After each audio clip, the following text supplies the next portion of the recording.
High, আসসালামু আলাইকুম।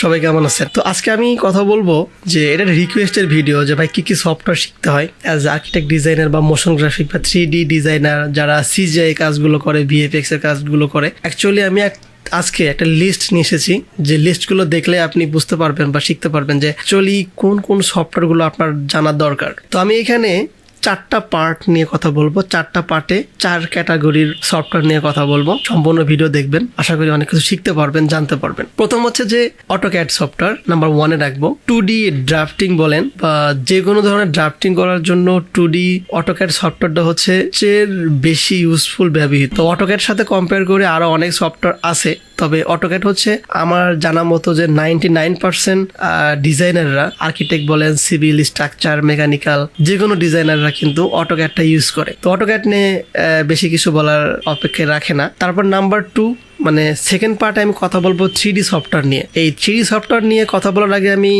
2টা পার্ট করেছি 3D সফটওয়্যারে। একটা হইতেছে যে আর্কিটেক্ট বেজে যারা কাজ করবে, আর একটা হইতেছে যারা 3D মোশন গ্রাফিক ডিজাইন নিয়ে কাজ করবে, 3D বিভিন্ন এলিমেন্ট তৈরি করবে অ্যাজ এ সিজিআই বা ভিএফএক্স আর্টিস্ট হিসাবে। তো প্রথম হইতেছে যে যদি আপনি আর্কিটেক্ট বেজে কাজগুলো করেন সেক্ষেত্রে আপনার নাম্বার 1-এ রাখবো 3D স্টুডিও ম্যাক্স আর হচ্ছে স্কেচআপ। এখন অনেকে কনফিউজড, আমাকে কোশ্চেন করে, কমেন্ট করে যে আমি কোনটা শিখবো, 3D স্টুডিও ম্যাক্স শিখবো না স্কেচআপ। প্রথম কথা হলো যে 3D স্টুডিও ম্যাক্স হচ্ছে যা কাজ করা যায় স্কেচআপ দিয়েও সেম কাজ করা যায় আর্কিটেক্টের জন্য। তবে 3D স্টুডিও ম্যাক্স এর ভিতরে আদার্স আরো কিছু কাজ আছে যেগুলো মোশন গ্রাফিক ডিজাইন যারা অথবা আমি যদি বলি যে 3D স্টুডিও ম্যাক্স দিয়ে যদি পৃথিবীর এমন কোনো জিনিস না ডিজাইন করা যায় না, তবে এর ভিতরে একটা পার্ট হচ্ছে আর্কিটেক্ট পার্ট। আর স্কেচআপ দিয়েও কিন্তু সবকিছু তৈরি করা যাবে, তবে স্কেচআপ আর্কিটেক্টদের জন্য বেস্ট সফটওয়্যার। এখন অনেকে আমার এই কথাতে একমত হবে না, অনেকে বলবে 3D স্টুডিও ম্যাক্স তো আর্কিটেকচারের জন্য বেস্ট সফটওয়্যার। আমি এই প্রেক্ষিতে বলতেছি যেটা হলো যে কাজ করা সহজ। আমি কিন্তু 3D স্টুডিও ম্যাক্সেও কাজ করি, স্কেচআপেও কাজ করি, যদিও স্কেচআপের টিউটোরিয়াল বেশি দেই, মনে হয় বেশি না। আমি আমার এই চ্যানেলে যতগুলো টিউটোরিয়াল আছে সবগুলো স্কেচআপ নিয়েই। আমি 3D ম্যাক্সেও কাজ করি, স্কেচআপেও কাজ করি, তবে স্কেচআপে বেশি কাজ করা হয়, 3D ম্যাক্সে খুবই কম কাজ করা হয়, কারণ স্কেচআপে খুব দ্রুত কাজ করা এবং প্রফেশনাল আর্কিটেকচারে সবই কাজ করা সম্ভব। আপনি চাইলে 3D স্টুডিও ম্যাক্সও শিখতে পারেন, চাইলে স্কেচআপও শিখতে পারেন। এখানে কোনো সমস্যা নাই যে আপনি স্কেচআপ শিখলে কম শিখবেন বা বেশি শিখবেন, এমন না। স্কেচআপে যা করা যাবে 3D স্টুডিও ম্যাক্সেও সেম কাজ করা যাবে, তবে 3D স্টুডিও ম্যাক্সটা হচ্ছে অল প্যাক। তো যদি আপনি আর্কিটেক্ট নিয়েই কাজ করতে চান সেক্ষেত্রে আপনি যে কোনো একটা নিয়েও কাজ করতে পারেন। আমার কথা হয়তো ক্লিয়ার, আমাকে কেউ ভুল বুঝবেন না যে আপনি স্কেচআপ শেখেন, আপনি 3D স্টুডিও ম্যাক্স শেখেন। আমি বলবো যে কোনো একটা শেখেন, খুব ভালোভাবে চলবে। স্কেচআপ দিয়েও যা করা যাবে, যেসব ডিজাইন করা যাবে 3D স্টুডিও ম্যাক্স দিয়েও সেম ডিজাইন গুলোই করা যাবে। এখন আসি হচ্ছে যে আরো কিছু 3D সফটওয়্যার আপনি শিখতে হবে যদি আপনি 3D ডিজাইনার হন। এখানে একটা কথা বলা ভালো, আমার ভিডিওগুলো লম্বা হয়, আমি একটু আস্তে আস্তে কথা বলি জাস্ট বোঝানোর জন্য। আমি দ্রুত শেষ করতে পারি একটা ভিডিও, বাট আমি শেষ করি না। যে এখানে যদি আপনি 3D কাজগুলো আপনি পারেন, যেমন যদি আর্কিটেক্ট বেজ গুলো কাজগুলো পারেন, সেক্ষেত্রে আপনি 3D কিভাবে তৈরি করতে হয় এটা কিন্তু অলরেডি আপনি একটা আইডিয়া চলে আসে। আপনি চাইলে জাস্ট হালকা পাতলার সময় দিলে আপনি যে কোনো 3D ডিজাইনটা করতে পারবেন। লাইক আপনি একটা প্রোডাক্ট ডিজাইন করবেন, কার ডিজাইন করবেন, একটা বাইক ডিজাইন করবেন, একটা ভিএফএক্স এর জন্য বা সিজিআই যে কোনো ক্যারেক্টার ডিজাইন করবেন। আপনি মুভিতে যে কাজগুলো করা হয়, সিজিআই আর্টিস্ট কাজগুলো করা, সেগুলো আপনি করতে পারবেন। কেন পারবেন? কারণ হচ্ছে যে আপনি কিন্তু অলরেডি 3D নিয়ে কাজ করতেছেন এবং 3D কিভাবে কাজগুলো করা হয় আপনি ওই বেসটা জানেন। তার মানে আপনি আর একটু সময় দিলে আপনি ওই কাজগুলো করতে পারবেন। যার কারণে আমি এখানে অটোডেস্ক মায়া সফটওয়্যারটা নিয়ে এসেছি আর হচ্ছে ব্লেন্ডার সফটওয়্যারটা নিয়ে এসেছি। এখানে আরো 3D সফটওয়্যার আছে, আমি ওইগুলো আনবো না। আপনি শুরুতে 4টা সফটওয়্যার শিখবেন।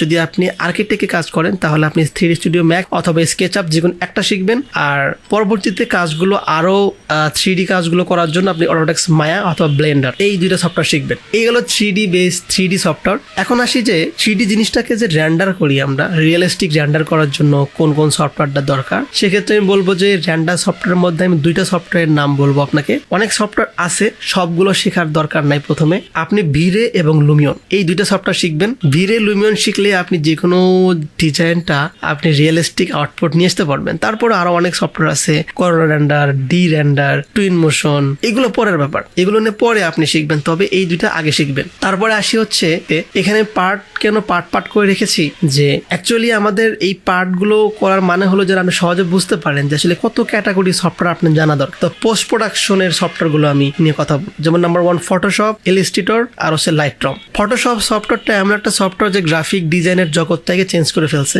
ফটোশপ। এখানে আমরা ফটোশপ কি শিখবো, আমরা যে রেন্ডার করবো ভিডিওতে অথবা লুমিয়নে ওই স্টিল পিকচারটাকে পোস্ট প্রোডাকশন করার জন্য colour correction, colour grading, realistic sharpness বা এটাকে একটু কালার কম বেশি করার জন্য আমরা ফটোশপটা ইউজ করব। সাথে হচ্ছে 2D যে আমাদের ফ্লোর প্ল্যানগুলো আমরা করি ওই ফ্লোর প্ল্যানগুলো করার জন্য কিন্তু ফটোশপ ইউজ করব। তাহলে ইলাস্ট্রেটরটা কি করব, তো ইলাস্ট্রেটরটা দিয়ে আমরা মূলত হইতেছে অনেক সময় সেকশন করা হয়, আমরা কিন্তু সেকশন করি, এলিভেশন করি, তারপরে হইতেছে যে প্রিন্ট করার জন্য ব্যানার ডিজাইন করতে হয়। অনেক সময় ফটোশপ যেহেতু আমাদের পিক্সেল ওয়েস কাজ করে আর এটা কিন্তু পিক্সেল ওয়েস কাজ করে না, যার কারণে কিন্তু আমাদের এটা একটা বড় আলোচনার বিষয় যে ফটোশপ এবং ইলাস্ট্রেটরের মধ্যে পার্থক্যটা কি। এটা আমি স্পেসিফিক একটা ভিডিওতে আমি বলে দিব যে আসলে দুইটার মধ্যে পার্থক্যটা কি। এখন 3 নাম্বার হইতেছে লাইটরুম। তো অ্যাডোবি লাইটরুম এটা হচ্ছে অ্যাডোবির একটা প্রোডাক্ট।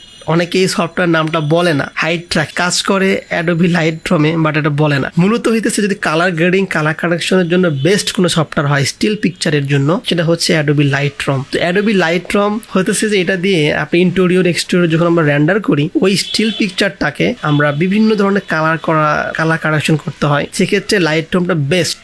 আমার দেখা মতো স্টিল পিকচার যদি colour grading, colour correction, post production করতে হয় লাইটরুমের উপর দিয়ে কোনো সফটওয়্যার নেই। এখন আসেন হচ্ছে এখানে আনবো number 1 Adobe Premiere Pro, number 2 হচ্ছে অ্যাডোবি আফটার ইফেক্টস, একটা দাভিন্সি রিসলভ। হয়তো অনেক অবাক হতে পারে যে একজন আর্কিটেক্ট ডিজাইনার হিসাবে, একজন মোশন গ্রাফিক ডিজাইনার হিসাবে এই সফটওয়্যার গুলো না, মোশন গ্রাফিক্স তো অবশ্যই Adobe Premiere Pro, after effects অথবা দাভিন্সি রিসলভ দরকার, but as a architect designer হিসাবে বা 3D ডিজাইনার হিসাবে এগুলো কি দরকার। সেক্ষেত্রে আমি বলি যে আমরা যখন বড় একটা প্রজেক্ট নিয়ে কাজ করি, যে প্রজেক্ট ধরুন যে অনেকগুলো প্রজেক্টের ভিতরে অনেকগুলো বিল্ডিং আছে, যদি একটা আপনাকে উদাহরণ দেই, ধরুন যে আমরা একটা প্রজেক্ট সেখানে আপনি পার্ক ডিজাইন করলেন, সেই পার্কের ভিতরে কিন্তু আপনি যদি রেন্ডার করার সময় বিভিন্ন অ্যাঙ্গেলে আপনি কিন্তু ওই অ্যানিমেশনটা রেন্ডার করবেন, লাইক ফ্রন্ট থেকে, উপর থেকে ড্রোন শট নেবেন, সাইড থেকে নেবেন, অ্যাঙ্গেল থেকে নেবেন, এরকম কিন্তু আপনি কি করবেন, ফিল্ম যেরকম একটা মুভি মেক করার সময় আমরা বিভিন্ন অ্যাঙ্গেল থেকে শট নাই, সেম একটা অ্যানিমেশন, একটা প্রেজেন্টেশন করার জন্য ডিজাইন, 3D অ্যানিমেশন প্রেজেন্টেশন করার জন্য বিভিন্ন অ্যাঙ্গেল থেকে আমাদেরকে শট নিতে হয়। এই শটগুলো নিয়ে যখন আমরা অ্যাডোবি প্রিমিয়ার প্রোতে মূলত ভিডিও এডিট সামনে করে, সেম মোটামুটি লেভেলের আপনাকে অ্যাডোবি প্রিমিয়ার প্রো জানতে হবে জাস্ট ফর ওই অ্যানিমেশনগুলো প্রেজেন্টেশন করার জন্য। তো এই অ্যানিমেশনগুলো প্রেজেন্টেশন করার জন্য আপনাকে অ্যাডোবি প্রিমিয়ার প্রো জানা মাস্ট দরকার। সাথে হচ্ছে যে আমরা যখন প্রেজেন্টেশন করি তখন বিভিন্ন সাউন্ড ডিজাইন কিন্তু করতে হয়, যেমন ধরুন ট্রাফিক সাউন্ড, তারপর বার্ড সাউন্ড, পাখির সাউন্ড, নয়েজ, এগুলো কিন্তু এডিট করতে হয়। করার পরে তারপরে তো আমরা এটা হচ্ছে প্রেজেন্টেশন করতে হয়। সো এই জন্য অ্যাডোবি প্রিমিয়ার প্রোটা জানাটা খুবই দরকার। তারপর হচ্ছে অ্যাডোবি আফটার ইফেক্টস কেন দরকার।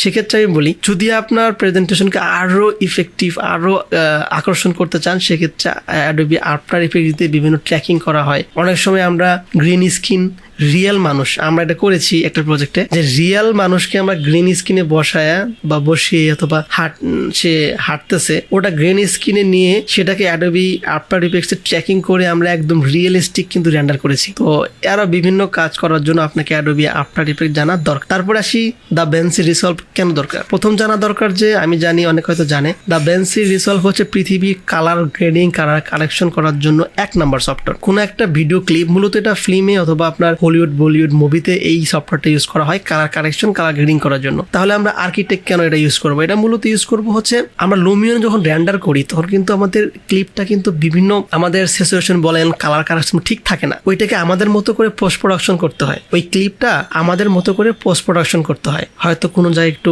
আপনার হইতেছে যে লাইট কম, লাইট বাড়াই দিচ্ছি, বা কালার কম, কালার একটু বাড়াই দিচ্ছি। এই যে মোটামুটি ওই লেভেলের না, মোটামুটি বেসিক থেকে মোটামুটি অ্যাডভান্স লেভেলের কাজগুলো কিন্তু আমরা দাভিন্সি রিসলভ দিয়ে কালার গ্রেডিং করা হয়। তো আমি এই 4টা পার্টে যে সফটওয়্যারগুলো আমি বললাম, এইগুলো আপনি প্রথম শুরু করবেন। তারপরে কিছু সফটওয়্যার আছে যেগুলো আপনি অ্যাড করবেন, সাথে অনেকগুলো এক্সটেনশন আছে, এগুলো আপনি অ্যাড করবেন। আপনি যখন কাজ শিখবেন, কাজ করা শুরু করবেন, তখন আপনি দেখবেন যে কি কি সফটওয়্যার দরকার, কোন কোন এক্সটেনশন দরকার, এটা আপনি এমনিতে বুঝতে পারবেন। তো আজকের এই ভিডিওটা ছিল রিকোয়েস্টেড। অ্যাকচুয়ালি আপনারা কমেন্ট করেন কি ধরনের ভিডিও চান, আমি চেষ্টা করব সেই অনুযায়ী ভিডিও মেক করা। সবাই ভালো থাকবেন, সামনে দেখা হবে নতুন কোনো ভিডিওতে। Tata, bye bye.